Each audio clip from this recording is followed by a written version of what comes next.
الرحمن الرحیم یا ایہا الذین آمنوا کتب علیکم الصیام کما کتب علی الذین من قبلکم لعلکم تتقون۔ بعض مساجد یا بعض ایسے ادارے ہوتے ہیں جہاں پر انسان نماز ادا کرتا ہے تو اس کی جو روحانی کیفیت ہے اس میں اضافہ ہو جاتا ہے، تو اللہ تعالیٰ کا بہت بڑا احسان ہے کہ یہ ادارہ حافظ علامہ ہشام لائی ظہیر حافظہ اللہ کا، اس میں بھی نماز ادا کرنے کے بعد ہم اپنی روحانی کیفیت میں اضافہ محسوس کرتے ہیں۔ جس علاقے کے اندر بھی ایسا ادارہ ہوتا ہے تو انہیں خصوصی طور پر اللہ کا شکریہ بھی ادا کرنا چاہیے کہ کتاب و سنت کی باتیں آپ لوگوں تک پہنچائی جاتی ہیں۔ تو آج کا جو میرا موضوع ہے، اللہ تبارک و تعالیٰ نے روزے رکھنے کا جو فلسفہ بیان کیا ہے، لعلکم تتقون، تاکہ تم متقی بن جاؤ، پرہیزگار بن جاؤ۔ اللہ تبارک و تعالیٰ ہم کو متقی دیکھنا چاہتے ہیں۔ متقی انسان کسے کہا جاتا ہے؟ جو گناہوں سے بچنے والا ہے۔ گناہوں سے بچنے کا نام تقویٰ ہے۔ علی بن مدینی رحمہ اللہ کا بیان ہے کہ میں اپنے استاذ یحییٰ بن معین رحمہ اللہ کے پاس لبثت 20 سنہ، میں اپنے استاذ کے پاس 20 سال رہا، اور 20 سال کے لمبے عرصے میں ما رأیت منہ شیئا یقال لہ ذنب، میں نے کوئی ایسا کام ان سے نہیں دیکھا جس کو گناہ کہا جاتا ہو۔ حدیث میں موجود ہے، آپ صلی اللہ علیہ وسلم نے فرمایا کہ اللہ تبارک و تعالیٰ کسی آدمی کو بہت زیادہ مال عطا کرنے کا ارادہ کرتے ہیں، اور جو آدم کا بیٹا ہے لَيُحْرَمُ الرِّزْقَ بِسَبَبِ الذَّنْبِ، وہ گناہ کی وجہ سے اپنے رزق سے محروم کر دیا جاتا ہے۔ تو اپنے آپ کو گناہوں سے بچا کے رکھنا، اس کا نام تقویٰ ہے۔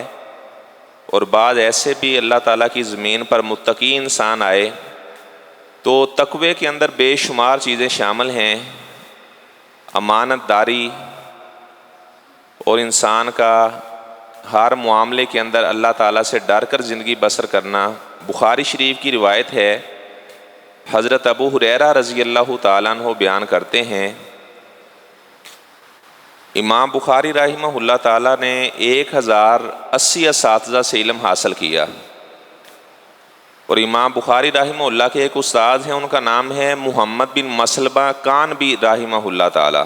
یہ بہت بڑے امام تھے، لیکن جب حدیث کا علم حاصل نہیں کیا تھا تو یہ ایک بدمعاش تھے، یعنی لوگوں کا مال لوٹ لینا، اس طرح کے کام کیا کرتے تھے۔ تو ایک دفعہ امیر المومنین فی الحدیث امام شعبہ رحمہ اللہ تعالیٰ نے ایک مسجد میں حدیث کا درس دیا، تو امام شعبہ جب جانے لگے تو محمد بن مسلمہ کانبی نے انہیں روک لیا، کہنے لگے مجھے بھی کوئی حدیث سناؤ۔ وہ کہنے لگے کہ میں اس طرح حدیث نہیں سناتا، حدیث کا اگر آپ نے درس سننا ہو تو فلاں مسجد میں آنا، وہاں پر میں درس دیتا ہوں، یہ حدیث کا ادب ہی نہیں، آپ نے راستے میں مجھے روک لیا اور مجھے کہہ رہے ہیں کہ آپ مجھے حدیث سنائیں۔ خیر اس نے اصرار کیا، کہنے لگے جی آپ لازمی حدیث سنائیں۔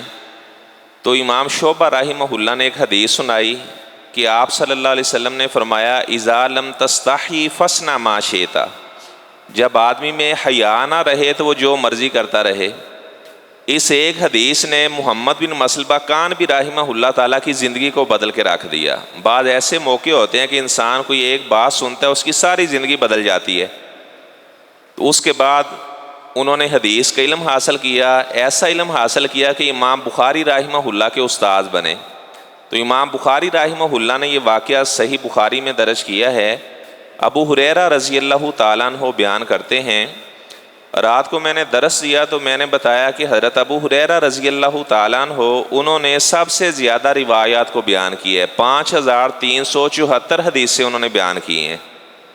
حضرت عائشہ رضی اللہ تعالیٰ عنہ جب بیمار ہوئی تو پوچھا گیا آپ کا جنازہ کون پڑھائے گا؟ تو فرمانے لگی ابو ہریرہ سے بڑھ کر افضل میں کسی کو بھی نہیں سمجھتی، جب میں وفات پا جاؤں تو میرا جنازہ ابو ہریرہ رضی اللہ تعالیٰ عنہ پڑھائیں گے۔ تو حضرت سلمہ رضی اللہ تعالیٰ عنہ کا جنازہ بھی حضرت ابو ہریرہ نے پڑھایا، حضرت عائشہ رضی اللہ تعالیٰ عنہ کا جنازہ بھی حضرت ابو ہریرہ رضی اللہ تعالیٰ عنہ نے پڑھایا۔ تو حضرت ابو ہریرہ سے لوگ کہتے ابو ہریرہ آپ نے بڑی حدیثیں بیان کی ہیں، کہتے اللہ کی قسم اگر قرآن جی کی 2 آیات مجھے میرے ذہن میں نہ ہوتی، ان الذین یکتمون ما انزلنا من البینات والہدی من بعد ما بیناہ للناس فی الکتاب اولئک یلعنہم اللہ ویلعنہم اللاعنون۔ اور اس طرح آگے اللہ تعالیٰ فرماتے ان الذین یکتمون ما انزل اللہ من الکتاب، کہتے کہ اگر یہ 2 آیات نہ ہوتی، ایسے لوگ جو علم کو چھپا لیتے ہیں ان کے اوپر اللہ تعالیٰ کی لعنت ہوتی، اور لعنت کرنے والوں کی بھی ان کے اوپر لعنت ہوتی ہے۔ فرماتے ہیں لوگوں میں تمہیں ایک حدیث بھی بیان نہ کرتا، صرف ان 2 آیات کی وجہ سے میں نے آپ صلی اللہ علیہ وسلم سے سنی تمام حدیثیں آپ تک پہنچا دی ہیں۔ اور وہ فرماتے کہ لوگوں آپ کو علم نہیں ہے، اگر آپ نے کسی انصاری صحابی کو دیکھنا ہو تو وہ آپ کو کھیتوں میں ملے گا، اگر آپ نے کسی مہاجر صحابی کو دیکھنا ہو تو وہ آپ کو بازار میں ملے گا۔ اور فرماتے ہیں اگر آپ نے ابو ہریرہ کو دیکھنا ہو تو وہ نبی کے قدموں کے اندر آپ کو ملے گا۔ میں تو ہر وقت آپ صلی اللہ علیہ وسلم کے انتظار میں رہتا تھا کہ کب آپ صلی اللہ علیہ وسلم کوئی حدیث ارشاد فرمائے اور میں فوراً اسے اپنے سینے میں محفوظ کر لوں۔ اور اپنی ماں کی انہوں نے بہت زیادہ خدمت کی ہے، والدہ کے بڑے خدمت گزار تھے۔ جب اپنی والدہ کے دروازے پر آتے تو فرماتے السلام علیک یا اماں، اے میری والدہ آپ کے اوپر اللہ تعالیٰ کی سلامتی ہو، ربیتنی اذ کنت صغیرا، جب میں چھوٹا تھا تو آپ نے بڑے اچھے انداز سے میری تربیت کی ہے۔ تو آگے سے والدہ بھی جواب دیتی وعلیک السلام یا ابا ہریرہ رحمک اللہ، اے میرے بیٹے ابو ہریرہ آپ کے اوپر بھی اللہ رحم کرے، بررتنی اذ کنت کبیرا، جب تیری والدہ بڑھاپے میں پہنچی ہے تو تو نے بھی میری خدمت کرنے کا حق ادا کر دیا ہے۔ ابو ہریرہ رضی اللہ تعالیٰ عنہ فرماتے ہیں آپ صلی اللہ علیہ وسلم نے فرمایا اشترى رجل من الارض عقارا، ایک آدمی نے دوسرے آدمی سے زمین خریدی، اسے ضرورت تھی، تو واجد فیہا جرۃ، اس نے اپنی زمین کے اندر جب اس میں ہال چلانے لگا تو اسے ایک مٹکا ملا من ذہب، جو سونے سے بھرا ہوا تھا۔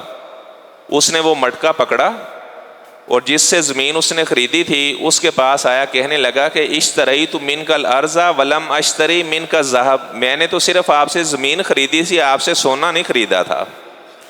اللہ تعالیٰ اس طرح کا تقوی دیکھنا چاہتے ہیں، اس طرح کے متقی انسانوں سے اللہ تعالیٰ محبت کرتے ہیں۔ تو وہ کہنے لگا اگر مجھے علم ہوتا کہ میری زمین میں سونا ہے تو میں اپنی زمین کو فروخت ہی کیوں کرتا، میں نے سونے سمیت ہی آپ کو یہ ساری کی ساری زمین فروخت کر دی تھی۔ اب دونوں کا آپس میں جھگڑا ہوا، وہ کہہ رہا ہے یہ سونے کا مٹکا آپ کا ہے، وہ کہہ رہا ہے یہ سونے کا مٹکا آپ کا ہے۔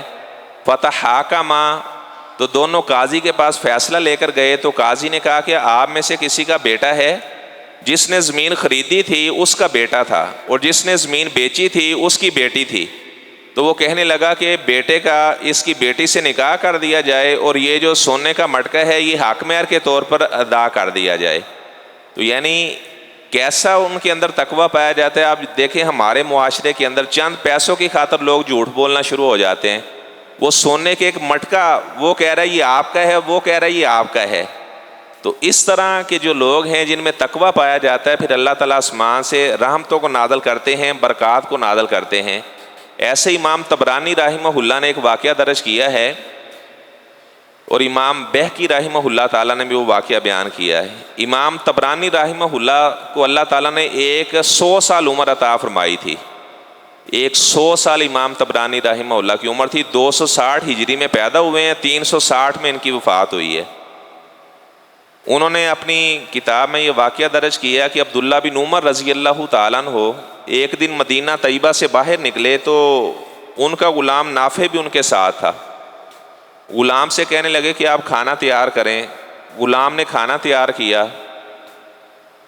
اس کے بعد انہوں نے راعی الغنم، ایک بکریوں کے چرواہے کو دیکھا جو بکریاں چرا رہا تھا۔ تو عبداللہ بن عمر رضی اللہ تعالیٰ عنہ فرمانے لگے کہ آپ اس چرواہے سے کہیں یہ بھی ہمارے ساتھ آ کر کھانا کھا لے۔ تو نافع کہتے ہیں میں اس کے پاس گیا، میں نے کہا کہ آپ بھی ہمارے ساتھ کھانا کھا لیں، کیونکہ جو مومن آدمی ہوتا ہے وہ بڑا مہمان نواز بھی ہوتا ہے۔ آپ صلی اللہ علیہ وسلم کا فرمان ہے جو اللہ اور آخرت کے دن پر ایمان رکھتا ہے فَلْيُكْرِمْ ضَيْفَ، اپنے مہمان کی مہمان نوازی کرے، مہمان کی عزت کرے۔ فرماتے ہیں میں نے اس بکریوں کے چرواہے سے کہا کہ آپ ہی کھانا کھا لے، تو وہ کہنے لگا انی صائم، میرا روزہ ہے۔ بڑی خوش نصیبی ہے ایسے لوگوں کی جو رمضان کا مہینہ پانے والے ہیں اور اس میں روزے رکھنے والے ہیں۔ سلف صالحین سے جب پوچھا جاتا کہ آپ کوئی تمنا کریں تو وہ کہتے کہ ہماری سب سے بڑی دنیا میں تمنا یہ ہے کہ اللہ تعالیٰ ہماری قسمت میں رمضان کا مہینہ کرے اور ہم اس میں اچھے عمل کر کے اپنے اللہ تعالیٰ کو راضی کر سکیں۔ یہ سب سے بڑی وہ تمنا کیا کرتے تھے۔ اور آپ صلی اللہ علیہ وسلم کا فرمان ہے اگر کوئی آدمی ایک نفلی روزہ رکھ لیتا ہے باعد اللہ وجہہ عن النار 70 خریفہ، تو اللہ تعالیٰ ایک نفلی روزے کی وجہ سے 70 سال اس بندے کو جہنم کی مسافت سے دور کر دیتے ہیں، ایک نفلی روزہ رکھنے کی۔ اور جو فرضی روزہ اس کا تو اجر ہی بیان نہیں ہوا۔ اللہ تعالیٰ فرماتے ہیں یہ روزہ میرے لیے ہے وَأَنَا أَجْزِي بِهِ، اور میں ہی اس کی جزا عطا کروں گا۔ تو وہ بکریوں کا چرواہا کہنے لگا میرا روزہ ہے۔ تو عبداللہ بن عمر رضی اللہ تعالیٰ عنہ فرمانے لگے اتنی گرمی کے موسم میں اس نے نفلی روزہ رکھا ہوا ہے۔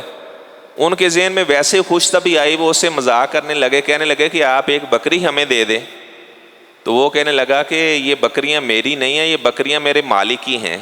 وہ فرماتے ہیں میں نے کہا کہ آپ کے مالک کو کیا پتہ چلے گا، آپ کہنا کہ ایک بکری کو بھیڑیا لے گیا تھا۔ تو بکریوں کا چرواہا کہنے لگا این اللہ، اگر میرا مالک مجھے نہیں دیکھ رہا تو میرے مالک کا مالک تو مجھے دیکھ رہا ہے، اللہ کہاں ہے؟ تو عبداللہ بن عمر رضی اللہ تعالیٰ عنہ بار بار یہ جملہ پڑھ رہے تھے این اللہ، بکریوں کے چرواہے نے یہ جواب دیا کہ اللہ کہاں ہے، اللہ کہاں ہے، بار بار وہ جملہ ریوائز کر رہے تھے۔ اور مدینہ میں آئے، انہوں نے پوچھا یہ کس کا غلام ہے؟ تو بکریوں سمیت اس غلام کو خرید کر انہوں نے آزاد کر دیا۔ تو ایسا تقوی جس کے اندر امانت داری ہو، پرہیزگاری ہو، اللہ تبارک و تعالیٰ پھر ایسے متقی لوگوں سے بہت زیادہ محبت کرتے ہیں، بہت زیادہ پیار کرتے ہیں۔ تو باتیں تو بہت زیادہ ہیں میرے ذہن میں سنانے کے لیے، آخری ایک واقعہ بیان کرنے کے بعد میں اپنی بات کو ختم کرتا ہوں۔ یہ واقعہ امام ابن رجب حنبلی رحمہ اللہ تعالیٰ نے اپنی کتاب میں درج کیا ہے، طبقات حنابلہ میں، ایسے شذرات الذہب کے اندر بھی یہ واقعہ موجود ہے۔ ایک امام ہیں محمد بن عبد الباقی رحمہ اللہ ان کا نام ہے، فرماتے کہ میں حج کے ارادے سے میں نے اللہ تعالیٰ سے دعا کی کہ یا اللہ اسباب پیدا کر، تو اللہ نے میرے لیے اسباب پیدا کیے، تو میں حج کرنے کے لیے گیا۔ حج کرنا ایک ایسی عبادت ہے، آپ صلی اللہ علیہ وسلم کا فرمان ہے کہ اگر کوئی آدمی حج کے لیے جا رہا تھا، راستے میں کوئی حادثہ ہوا، وہ فوت ہو گیا، تو آپ صلی اللہ علیہ وسلم نے فرمایا قیامت تک جتنے بھی حج جائیں گے، ویسے تو انسان کی نیکیوں کا سلسلہ منقطع ہو جاتا ہے، آپ نے فرمایا قیامت تک جتنے بھی حج جائیں گے، ہر سال اس آدمی کے نامہ مال کے اندر اللہ تعالیٰ حج کا اجر عطا فرمائے گا اسے۔ ہر سال جتنے حج جائیں گے، یعنی قیامت قائم ہونے تک جتنے بھی حج جائیں گے، ہر سال اس بندے کو حج کا اللہ تعالیٰ اجر عطا فرمائے گا۔ یہ صرف حج کے بارے میں ایسا اجر بیان ہوا ہے۔ تو فرماتے ہیں میں جب حج کرنے کے لیے گیا تو میرے پاس زاد راہ ختم ہو گیا۔ فرماتے میں اپنے وہاں جو کمرہ تھا اس سے باہر نکلا تو مجھے ایک بڑا قیمتی بٹوا ملا اور اس کے اندر ایک بڑا قیمتی ہار تھا۔ فرماتے ہیں میں نے وہ ہار وہاں سے پکڑا اور میں نماز ادا کرنے کے بعد چلا گیا۔ میں نے کہا چلو ایک اچھی میرے پاس خرچے والا مسئلہ حل ہو گیا ہے۔ تو فرماتے ہیں اس کے بعد ایک آدمی اعلان کر رہا تھا کہ میرا ایک بٹوا گم ہوا ہے، اس میں بڑا قیمتی ہار ہے، اگر کسی کو ملا ہو تو وہ مجھے واپس کر دے، میں اسے 500 اشرفیاں بھی انعام میں دوں گا۔ کہتے کہ میں نے وہ بٹوا پکڑا اور میں نے اسے واپس کر دیا اور وہ 500 اشرفیاں مجھے دیتا رہا۔ میں نے کہا کہ نہیں، اللہ کی رضا کے لیے میں نے آپ کو واپس کیا ہے۔ کہتے اس کے بعد حاجی لوگوں نے کر لیا۔ اس کے بعد جب وہ واپس اپنے وطن میں جانے لگے تو فرماتے ایک کشتی میں ہم سوار ہوئے تو اللہ کا کرنا ایسا ہوا کہ سیلاب آیا، طوفان آیا، تو وہ جو کشتی تھی وہ ٹوٹ گئی۔ فرماتے ہیں میرے ہاتھ میں ایک بڑا تختہ آیا تو میں اس کے اوپر بیٹھ کر ایک کنارے پر پہنچ گیا۔ کہتے وہاں پر فجر کی نماز کا وقت تھا، میں نے نماز ادا کی تو لوگوں نے مجھ سے کہا کہ آپ ہمیں اجنبی لگ رہے ہیں تو آپ نماز بھی پڑھا لیتے ہیں۔ کہتے میں نے نماز پڑھائی، انہیں میری قرات بڑی اچھی لگی۔ اس طرح قاری امجد صاحب نے نماز پڑھائی ہے، ایسے ہی حافظ صالح الہی ظہیر صاحب یہاں پر تراویح کی نماز پڑھاتے ہیں۔ تو ایک بڑا روحانی قسم کا سماع ہوتا ہے۔ تو کہتے ہیں کہ انہوں نے مجھے کہا کہ آپ یہاں پر ہمارے پاس ہی امام لگ جائیں.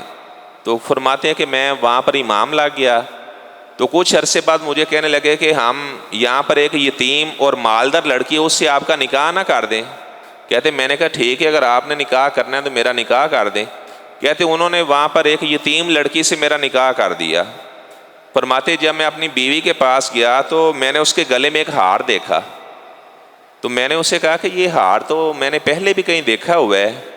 تو وہ لڑکی کہنے لگی کہ میرا باپ حج کرنے کے لیے گیا تھا تو یہ ہار اس کے پاس وہاں سے گم بھی ہو گیا تھا، اور میرے باپ نے آ کر مجھے وہ واقعہ بھی سنایا تھا. اور میرا باپ اکثر مجھ سے کہا کرتا تھا کاش کہ وہ ایسا مسلمان مجھے مل جاتا جس نے مجھے ہار واپس کیا تھا تو میری بیٹی میں اسی کے ساتھ آپ کا نکاح کر دیتا.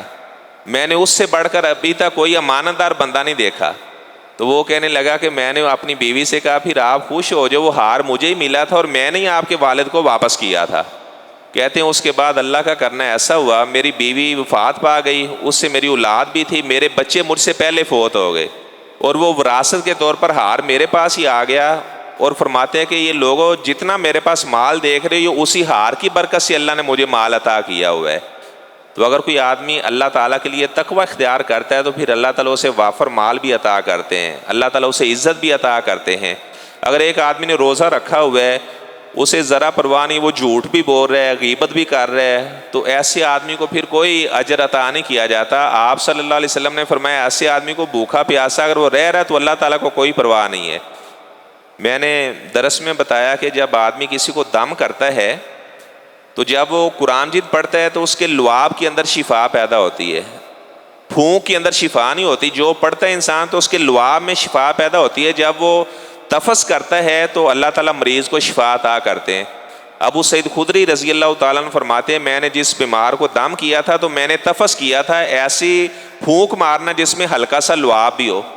لیکن اگر کوئی آدمی جھوٹ بولنے والا ہے، غیبت کرنے والا ہے، دھوکہ دینے والا ہے، امانت داری کے اندر وہ خیانت کرنے والا ہے، تو وہ پورا قرآن بھی پڑھ لے گا نا اس کے لعاب میں شفا نہیں پیدا ہوگی. جو بندہ سچ بولنے والا ہے، کسی کی غیبت نہیں کرتا، اس کی بیوی اس سے تنگ نہیں ہے، اس کے بچے اس سے تنگ نہیں ہیں، اس کے ہمسائے اس سے تنگ نہیں ہے، اخلاق کا اچھا ہے، اگر وہ بسم اللہ بھی پڑھے گا تو اس کے لعاب میں اللہ تعالیٰ شفا پیدا کریں گے. تو اللہ تبارک و تعالیٰ سے میں دعا کرتا ہوں جتنی باتیں آپ نے سنی ہیں اللہ تعالیٰ ہمیں بھی حقیقی طور پر متقی بننے کی توفیق عطا فرمائے. وآخر دعوانا ان الحمد للہ رب العالمین.